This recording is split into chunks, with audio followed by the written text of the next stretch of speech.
Okay, so before we get started, I'm going to just start with a few simpler type questions. Questions which you probably don't need the warm-up to, so maybe we'll just try one or two of these. And that's just doing fractions in general as part of your group of solving equations. So one thing we might want to do if we look at this first question here, some of you might be tempted to go like this and go, okay, let's move it to the other side. I'd have 1/3 minus 1/2. And then we'd be thinking common denominators. And then we'd go negative 1/6. Does that look, I hope so, that looks right? Yay? Okay, but my answer to you is, God, don't you just hate working with fractions? Yes. Yeah. Can anybody think of a way that we might be able to just eliminate fractions here? Yeah, so that's that's one of our strategies today. The other way we could do this is if I multiply everyone, let's look here for a lowest common denominator, and I'm going to multiply everyone by that lowest common denominator. So between 2 and 3, that number is 6, so I would get 6x plus 3 equals 2. So 6x equals negative 1, x equals negative 1/6. So same answer, but obviously nicer when you don't have to work with fractions. So that's kind of what we're going to try today when we're working with these equations. So for example, if we do the second one quickly, what's my lowest common denominator? 12. Yeah, so I'm going to multiply everybody by 12. I get, let's see here, so that'll be 8x plus, that'll be 3x equals 12. So 11x equals 12. X is 12 out of 11.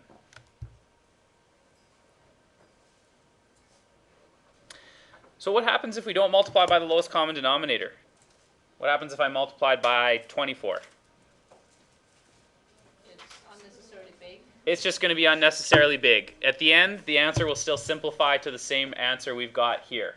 Okay, so don't worry if you pick the wrong lowest common denominator, as long as it is one which can make a common denominator between the fractions.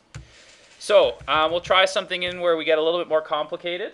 This is the new level that we're working with here when we have variables on the bottom of the fraction. So now there's more things to consider when we make a common denominator. But that's the same strategy we're going to apply here, is multiply both sides by the lowest common denominator and solve the resulting equation. That whole idea here is to try to remove fractions. Okay, so let's take a look at this first one here. What could I do to get this first question, knock the fractions out of there? How could I do that? Okay, if I times it by 8, good. Well, if you didn't see it right away, if I times it by 8, which was the strategy from the first thing that we just looked at, if I times everyone by 8, I would get 1 plus 8 over x equals 2. And I still have a fraction there because I didn't include the x. So that's what we're going to be doing this time around, is we're going to have to add in the letters as part of the lowest common denominator. So this time if I multiplied everyone by x, I would get x plus 8 equals 2x. So that means 8 equals x. Okay, so try it again in the second question there. 2x, 3x, and 6 as all part of your denominators. Okay, so what did we get for a common denominator? 6x. Yeah, so one thing, if you're having trouble seeing the common denominator by looking at it in one shot, you'll get better at it as you practice. But basically there's sort of two categories. One is going to be the numbers, the other is going to be for the letters. So if you're looking at this one, the numbers are 2, 3, and 6. The letters are x, and then there's no letter there in the other piece. So if we try to think about what number it would be a 6. What's common in the letters? It would be an x. So when we put them together, 6x is the, careful, don't say that too fast, but 6x is the lowest common denominator that we'll use here. LCD. Yes. What did I say? No, just don't say lowest. LCD. Okay, you just want me to speed it up. Okay, I got it. So 3 minus 2 equals x. So x equals 1. It almost seems too easy. Did I mess that up? No? Okay. Okay, so let's try something else here now. Now, one thing that people do when they get to this stage, now we don't have monomials. We also have binomial denominators. So there's two pieces in the denominator. It's tempting to think we can split these apart, but these are like atoms. These denominators, well, I guess we've split the atom. So what does this come down to now? It's like a photon, or have we split a photon yet? No. No? Okay, so this is kind of like, this is indestructible. We cannot pull this denominator apart. All we can do to the denominator is factor it.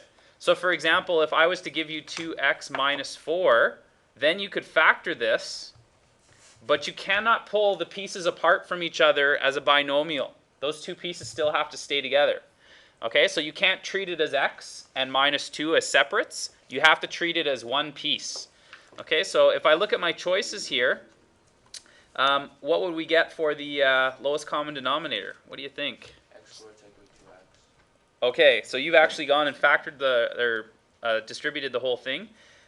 X times x minus 2, that was right, as x squared minus 2x. But one thing you're going to find, you want to work with this form because the factors cancel out easier when you have the factors visible. It's not wrong to use the other one, it just may take you a little bit extra work. So if I use that as my LCD, that means when I multiply this through, that means the x minus 2 will cancel out of the first piece. Maybe I'll do one the slow way just to... That's gone. Plus 2 over x times x minus 2 equals 2 over x minus 2.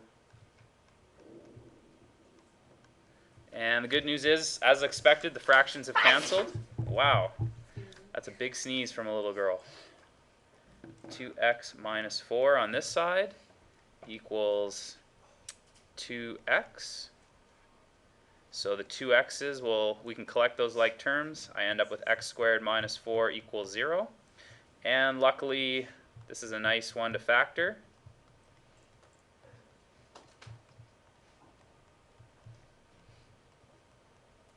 So I have two answers here of 2 and negative 2. Now, what happened with our answers when we looked at our last set of equations? What was the annoying thing about the last set of equations we solved? Other than how many equations there, what was annoying about you found your answer and you had to check it? That's right. So if we had to check our answer, could anything go wrong with the answers that I've got here? Yeah. If it equals to 0. If the denominator equals 0, yeah, absolutely right. There's a problem. So for example, if I was to go like this and tell you the answer was 2, and you were to go and substitute it, there's a problem there in our original equation. Your calculator explodes. Math class is over. No, just kidding. You won't get out of math class if your calculator explodes. But you have problems, okay? So you can't divide by 0. We can't use that answer, so we have to reject that. It won't work. There's only one answer here. So the good news is we don't have to check in the same level as we did with absolute values. We still have to check. We just have to make sure that it doesn't divide by 0 or cause any problems like that. I think you made a mistake. Uh-oh. Like on the right side, it shouldn't be 2x, it should be x squared. On the right side. Yeah, like... But doesn't the x minus 2 cancels out? Is that not... It's x and then x take away 2, so it'd be times the x take away 2 instead of times x.